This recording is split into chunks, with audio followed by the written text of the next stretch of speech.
Imagine this. You're lying under a starry sky, wondering, where did all this come from? How does the universe work? And why does it even exist?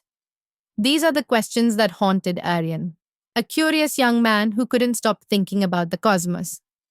Then, one day, Aryan stumbles upon a book, A Brief History of Time, by Stephen Hawking.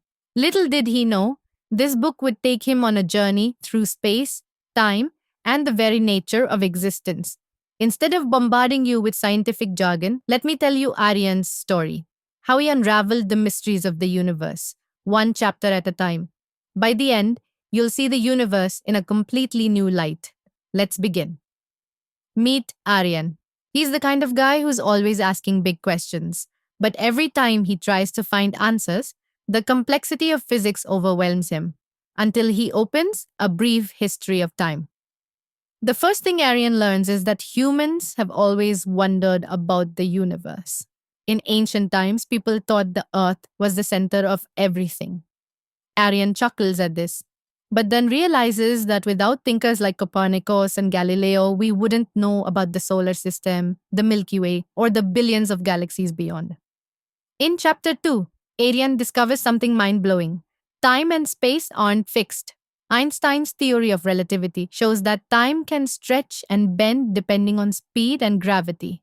Aryan imagines himself near a black hole, where time slows down so much that 1 hour could equal years on Earth. As Aryan reads on, he learns about the Big Bang. The universe, he discovers, began as a tiny, infinitely dense point, a singularity that exploded 13.8 billion years ago. And here's the wild part.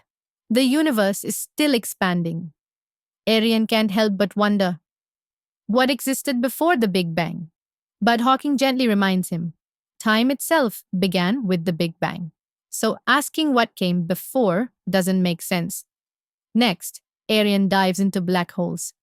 These mysterious cosmic monsters form when massive stars collapse under their own gravity. Aryan learns about the event horizon, the point of no return, and imagines falling into one. He shivers at the thought, but is fascinated to learn that black holes might not be completely black. Hawking radiation, as the book explains, allows black holes to slowly evaporate over time. As Aryan's journey continues, he tackles one of the biggest questions. Why does time move forward? Hawking explains this through the second law of thermodynamics, entropy. Aryan realizes that time's arrow is linked to the universe's tendency to move from order to chaos. That's why we remember the past but not the future. But not everything in the universe is chaotic. Aryan learns about quantum mechanics, where particles behave unpredictably. Heisenberg's uncertainty principle teaches him that we can never know both the exact position and speed of a particle. At first, this frustrates Aryan, but then he sees its beauty. It's like the universe has built in mystery. As Aryan's understanding grows, he starts dreaming of a theory of everything. Hawking describes the quest to unify quantum mechanics and general relativity, two frameworks that currently don't agree. Aryan imagines a world where this unified theory could explain everything, from the tiniest particles to the largest galaxies. The book doesn't shy away from deep philosophical questions either. Aryan is particularly struck by Hawking's thoughts on God. While the book doesn't claim to disprove God's existence, it suggests that the laws of physics might explain the universe's creation without needing divine intervention. Aryan realizes this isn't about faith versus science, it's about exploring all possibilities. As Aryan nears the end of the book, he learns about the universe's potential fate. Will it keep expanding forever? Will it collapse in a big crunch? Or is something else entirely possible? Hawking doesn't provide definitive answers, but Aryan feels empowered to think critically and embrace uncertainty. Finally, Aryan discovers the beauty of simplicity. Hawking urges readers to look at the universe not just through equations, but through wonder. Aryan steps outside, looks at the stars, and feels an overwhelming sense of connection to something bigger.